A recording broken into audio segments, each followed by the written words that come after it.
Okay, here we go. Okay. Hey everybody, it's your girl Charlotte Van Horn with Sisters Talking Natural Hair and Business, Locks Forever, Black Expats in Panama. That's right, I'm every woman, baby. So today I'm coming to you in my capacity of Black Expats in Panama Facebook page founder. And I am going to be interviewing my dear friend, Jonathan French, who is a Black expat in Panama.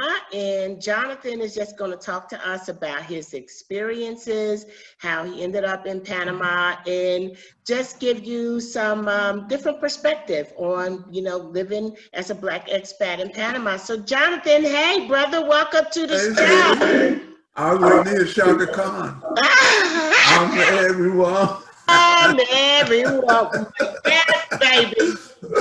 Or Whitney, one of them. Yes, absolutely. And the thing is new opportunities are always presenting. And so I'm just always, thinking of ways to reinvent myself and to continue to reaching out to our people and making it do what it do. But I'm glad to have you on the show today. And I'm glad to see you.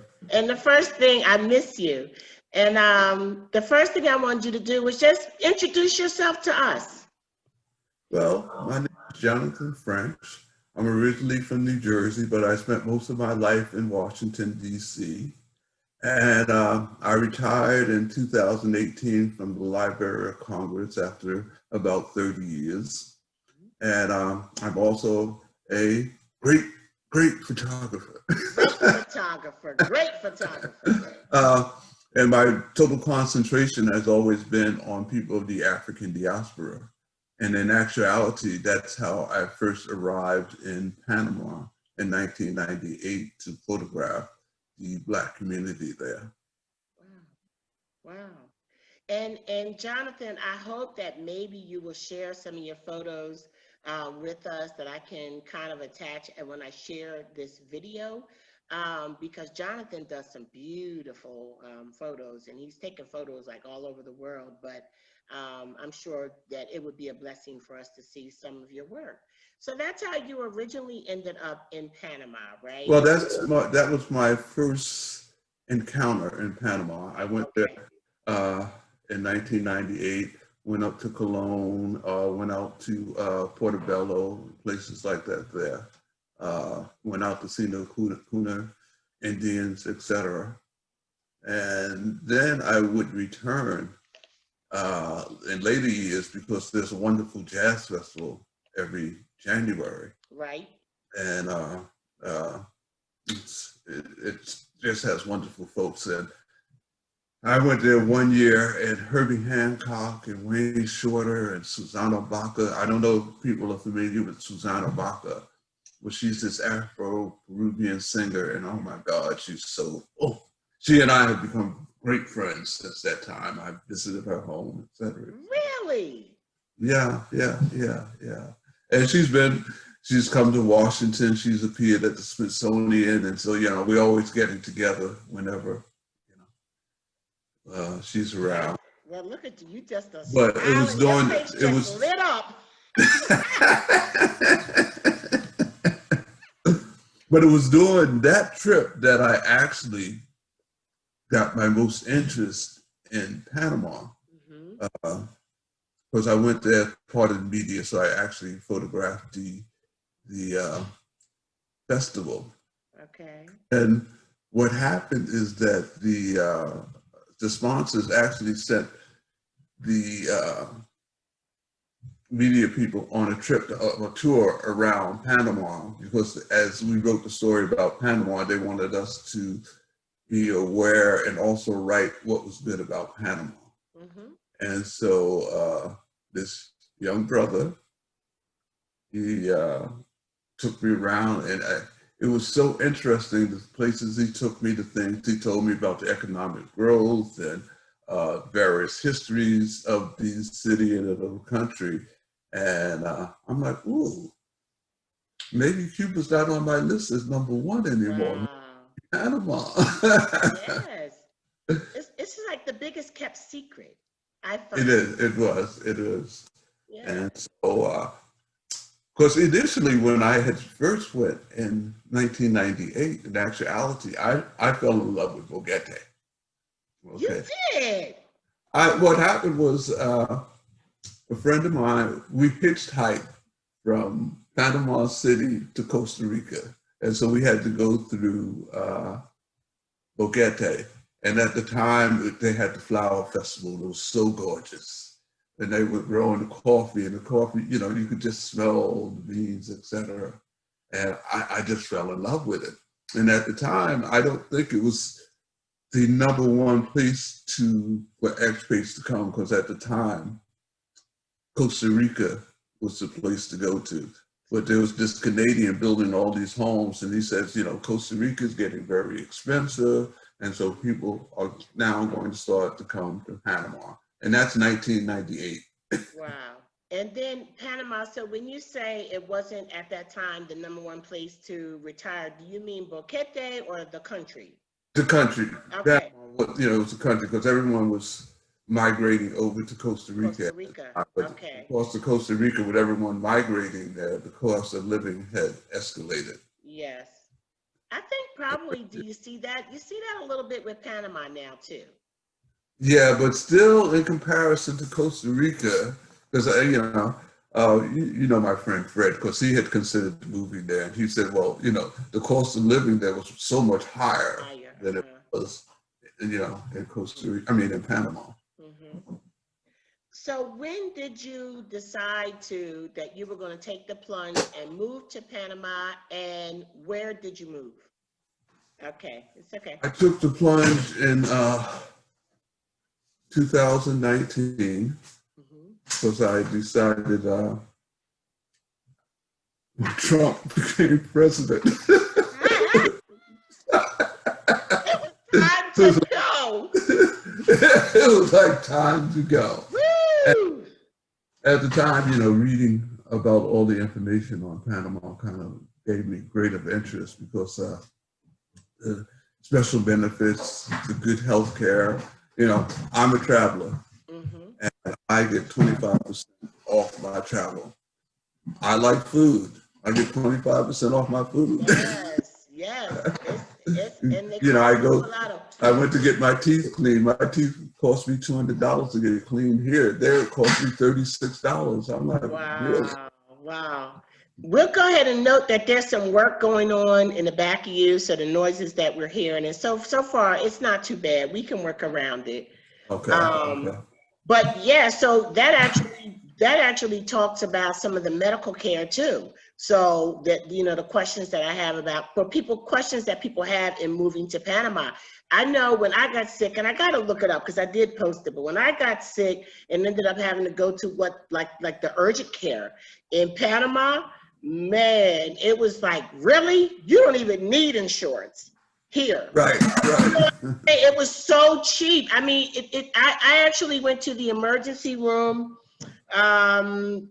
several weeks ago, and you know how you be tripping with chest pains and everything, and once you say chest pain, and all the lights go off, and you got to do what you got to do, right? So, but here's the thing: when I tell you the truth, excuse me, when I tell you the truth, that that bill came in, and I want to say I was in that hospital for about I was in there for a few hours, but that bill was like, I want to say like $6,000.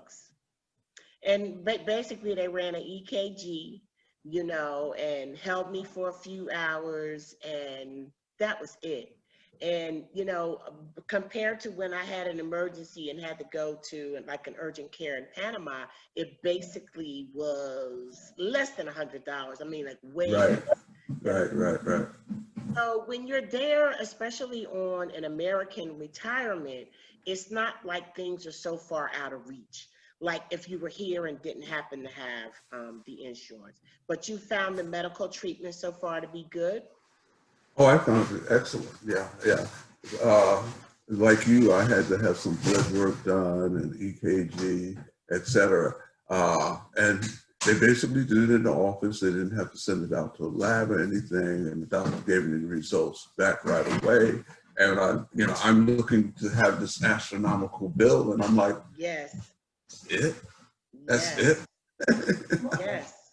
So, I have no problem. I mean, I haven't had any serious major, but as far as getting, simple everyday thing. And another reason I chose Panama, and in case I did ever get sick and need to get back to the USA, that Panama is like 2.5 hours from Florida. You can get back over there and use my regular Medicaid. So, that's a good thing that, it's a straight flight.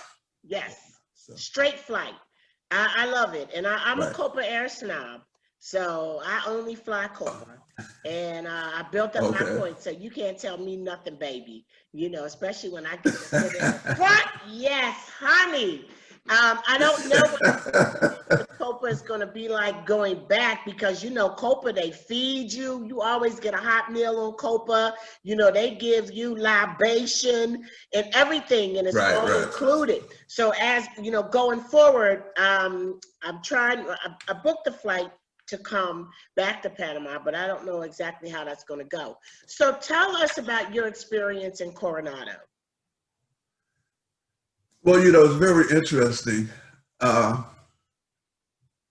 actually went to Boquete to look for a place. And I was in Boquete and I got cold.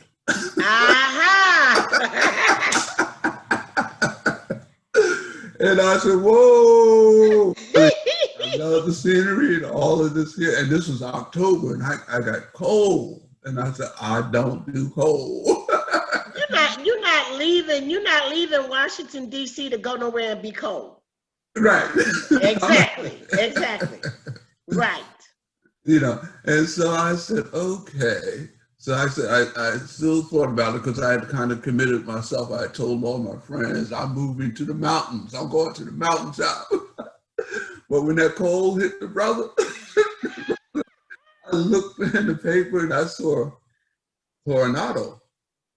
And they had this wonderful apartment, big picture windows right on the beach. And I'm like, hey, the price is good, 2-bedroom, furnished. I said, okay. So I left Boquete the next day and flew back to Panama City. You're not the first person with that story, by the way. Okay.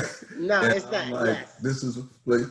And then the other thing that may be, not to say anything bad about Boquete. Right.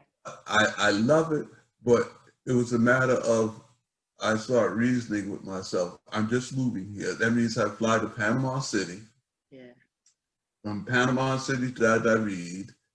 When I get to David, I have to catch a taxi into the bus terminal and then catch a bus into Boquete. And I said, I travel often. Yeah. I'm like, I'm not going through that every time. That's a lot. Yes.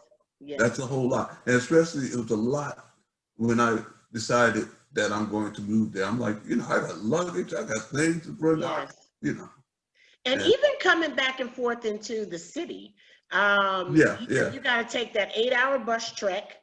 Right. Or you got to fly. Right.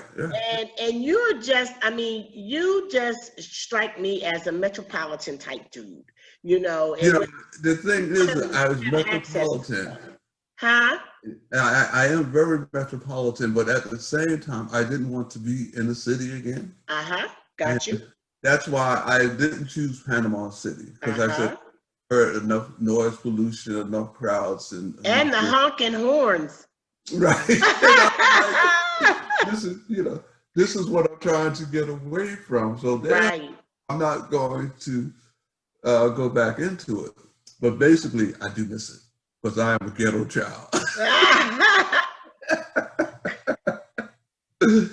But out in Coronado, I really have never been, even though I've lived in the Virgin Islands, I've really not been a big beach person.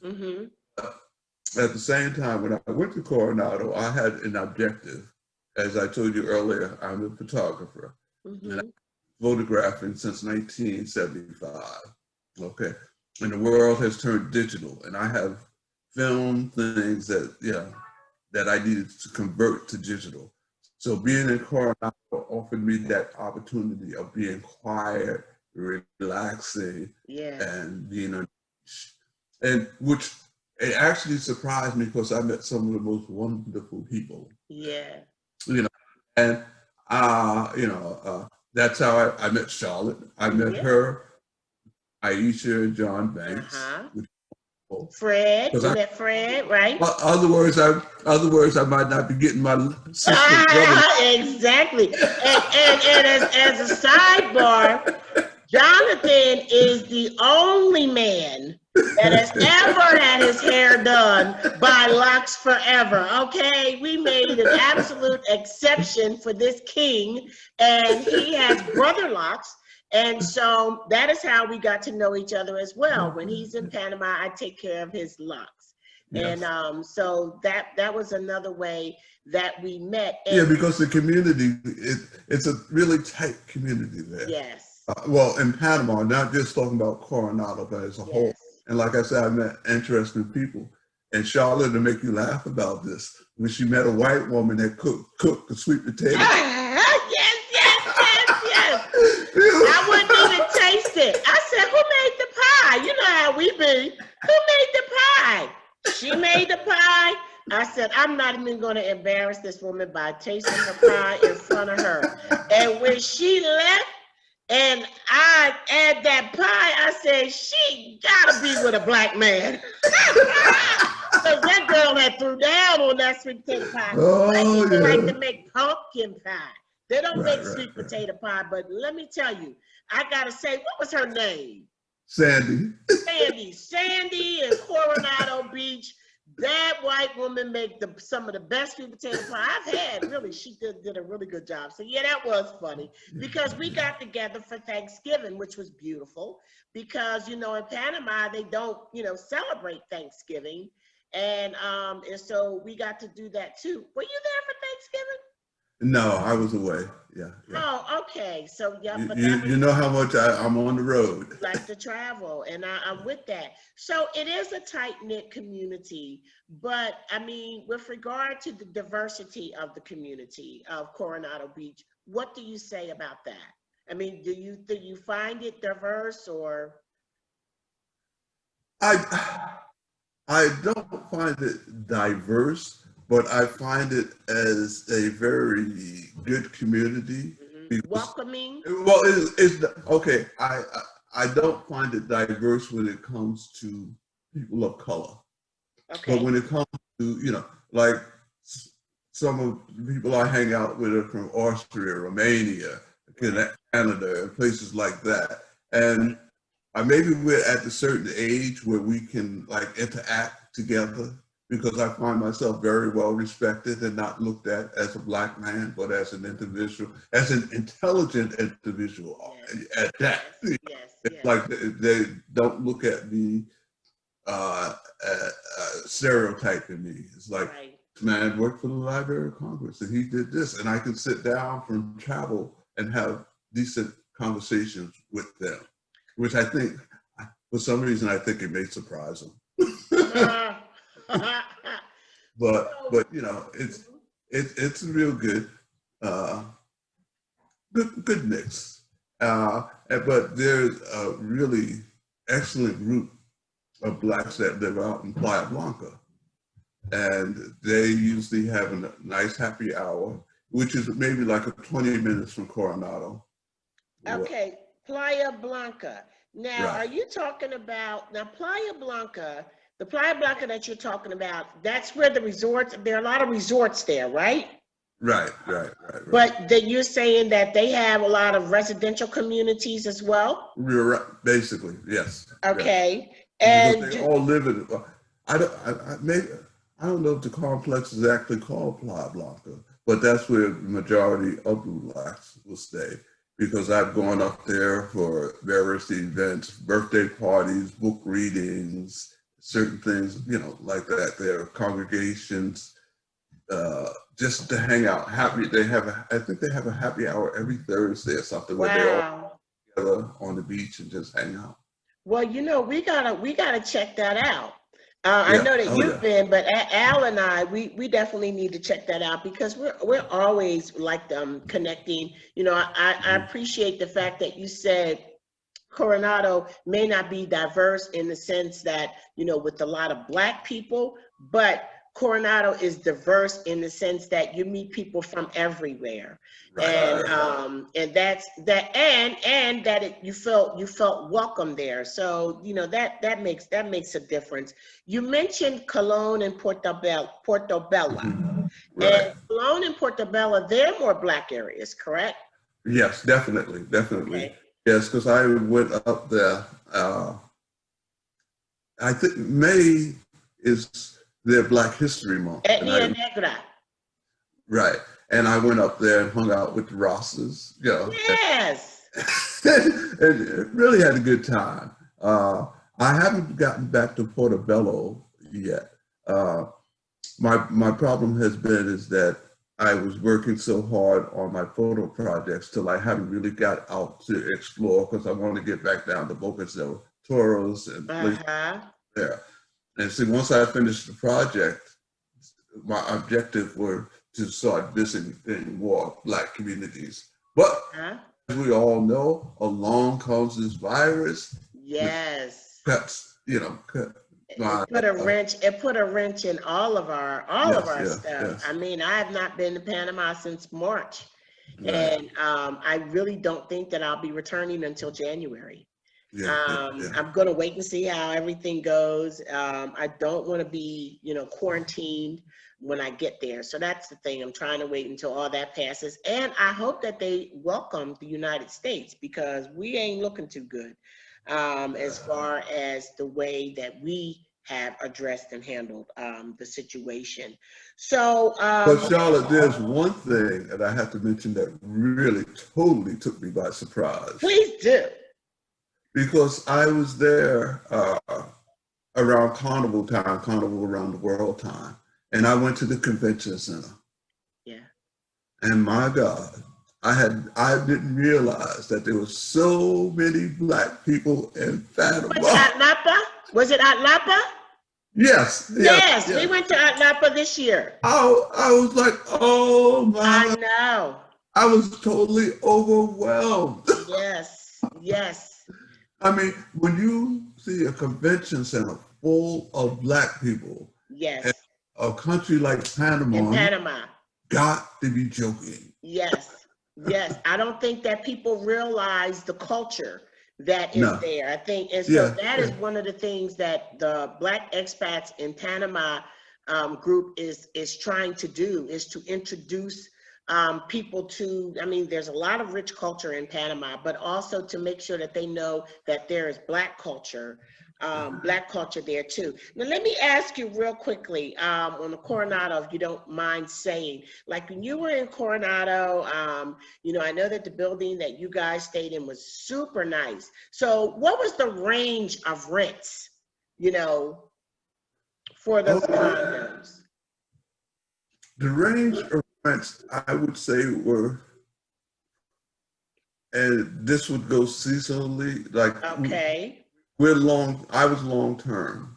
Okay.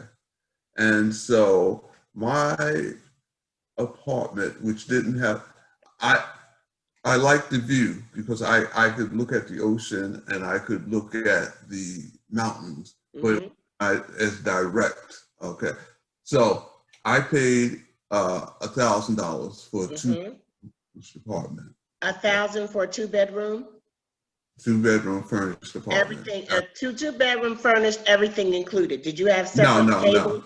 No? I had to pay cable and I had to pay utilities. Okay. I had to pay that. But on the front side, if you actually face the ocean, it Yes. costs more. More. The ocean view. Maybe like $1,500 or something because you're facing the ocean. Okay. Which Okay. I guess when you start thinking about Central and South American prices, people might say, well, that's a little high. But when you think about, being at the beach, if that's what you want to be, it's really not. If you compare to Right. renting a beach condo here, in the United States or something, it would be a lot more. Especially during peak season, you can't stay nowhere on the beach for a week. Right. You know what I'm saying? So you have the possibility, like I said, it's a long-term renter. Okay. Can more or less negotiate because people prefer not to have downtime. Yes. So Have steady. Yeah. They prefer to have a steady income. Yes, that's and just when you get somebody that's good, Right. and trustworthy, you just want to keep it that way. So, do you drive in Panama? No, I don't drive in Panama, but it's Coronado is about an hour and a half or 2 hours outside of Panama City, and there's constant transportation. Okay. For $1.50, $2, I zoom right into town, right into the main bus terminal. Catch the metro for 35 cents. Which would take you to just about, and because their subway system is maybe no older than about 5 years old. No more than that. Yeah, and they've actually just opened another part of it, so it's continuously growing. Constant, I think it's almost to the airport now. Yeah, it's almost to the airport. Almost to the airport. It's beautiful. And it's easy to, maneuver. I don't see myself, when I go into the city, and taxis are inexpensive. You can go anywhere in Panama City for $5. And they have Uber. And they have Uber. They have Uber. Right. So getting around in Coronado, so you don't have to have a car. No. You can catch Ubers and taxis pretty easy. Well, Uber isn't out in Coronado. Okay. It's not out there. It's not out there. Okay. And everything is the relatively taxis are close, so inexpensive out there. Yes. Yeah, and the things are close. Okay. I have 4 major grocery stores near me.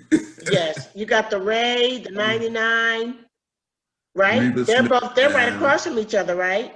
Right. Then we have Reba Smith and Matisse. Oh, you got Reba? Reba's in Colorado? Yes. Oh, I did not know that. Reba is almost the equivalent to a Whole Foods or Trader Joe's or something like that. To me, it reminds me of like a Wegmans. Do you think of Wegmans? Okay. Yes, but then again, I'm not real familiar with Whole Foods. Well, That might be it. Okay, so let me ask you this: how is your Spanish on a scale of 1 to 10? Well, can I give you all an excuse? I would say my Spanish is about at a 3. At a 3, okay. As far as speaking it, but if you sit down, because people have teased me, because when I worked at the Library of Congress, I worked on what we call the Romance team, which was Romance languages. Okay. So I had to read these languages, but I never heard them. Okay, so I can sit down and I can read them, but I don't hear them. Yeah. And one of the bad things about being in expat community is that you talk English all the time, so you don't find that need for Spanish. Yeah. But then I find a need because, as I said to you earlier, I want to venture out. Yes. I'm not going to be going to expat communities.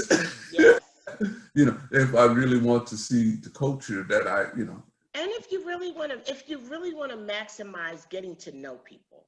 Right. And that's my thing. I'm a people person. You know what I'm saying? And I've met people who I felt kind of hurt because I felt like I would really like her. It's too bad that it's so hard to communicate. So I got to get back on my Spanish. And well, see, my objective was after I finished my project was to, delve into. Yes. I have priorities. So, you think it's important for expats to learn to speak Spanish? If they really want to get to know the community and the people, or they just want to go there and just interact with people that they left behind, no.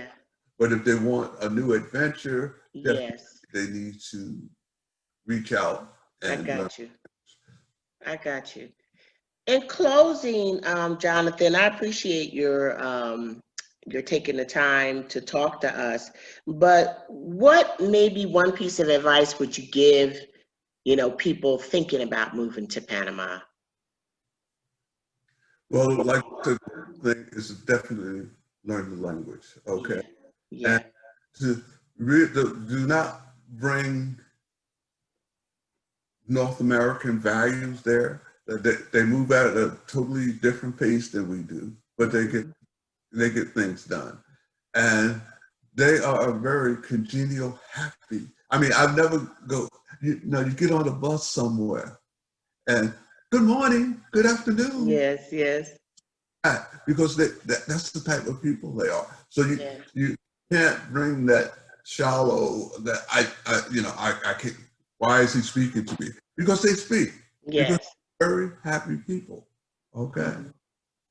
So, yeah. I so think my cousin told me, he said, Cheyenne, everything you know about the United States, forget about it. This right. is Panama. And I just think it's great advice. You're Yeah. going and you're exploring something new. And I think that we always expect what we expect because we don't know what else to expect.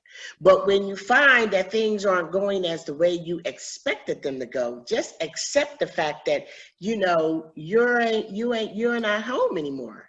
Right. Right. No, this is what you left that behind you. You left that You're behind. moving forward. Yeah. And I'll just say this, as far as the language, I think that's the hardest part for me. And I can remember being in a casino and everything shut down. Everything shut down. Never in my life have I been in a casino where everything shut down. The lights, I was in Veneto. The lights went off. All the machines just went down in like a trail going down, just shutting down. And I said, what in the world is going on? I was there by myself. And I remember thinking to myself, nobody seemed to panic, thank God. But I remember thinking to myself, if they made an announcement, I would just have to pick a group to follow because I wouldn't know what was going on. And wasn't a good feeling for me. So, you need to be aware of your surroundings and what's happening and what people are saying and what's going on. And I got to get this Spanish thing down. Yeah. Yeah. Yeah. But I just want to thank you, Jonathan, for taking Anytime. time to Anytime. talk with us. I can't wait. Matter of fact, I'll see you next week because we're on That's right. the side of the world right now too. So I'm looking forward Yes. to it because I have missed you, and I'm Yeah. really Same looking here. forward to seeing you and when we're back in Panama and just living our best lives again because I really And that's what hurt me. To be in Panama was so relaxing. It was so cool. yes. It was like different. Oh, Even though I'm a city person, to be yes. relaxed. I've been back in the States. I got to get used to sirens. Yes. I sleep in Panama. I Right. sleep like I don't sleep here ever. Right. It's just it's a whole different feel. And I really love it. But anyway, so I'm going to sign off and hopefully would give me a few pictures and I can add to this video with that. But this is No, there won't be a Panama if I send you. there won't be a Panama. Yeah. We want Panama. Send me some pictures anyway, but we want Panama. You mean to tell me? In actuality, like I said, I was working on old photographs. I really, really didn't get out to photograph. Yes, I hear you. Yeah. I hear you. But well, please, I have a couple I have a few I'll send you when I was there in 1998. Okay, that's cool. You can send. You know what, Jonathan, your work is so enjoyable. You send whatever you want to send, and I'll share it. Okay. Okay. And so this is Charlotte Van Horn, and I'm coming to you today with Black expats in Panama. You know, Facebook group will be sharing this. If you haven't already, please do go over to Facebook and join our group so that you can stay posted on some exciting things that we have coming down the pike. We appreciate your support. You can like and subscribe to our YouTube page, and our YouTube page is Locks Forever. And we'll be continuing to do interviews with other Black expats to bring you more information and more perspectives on living in Panama. But until we meet again next time, I will talk to you later. Thank you, Jonathan. Bye-bye, everyone. Bye. Take care. Thanks, dude. Oh, not a problem. Okay, bye. Love you. Love you more. Bye.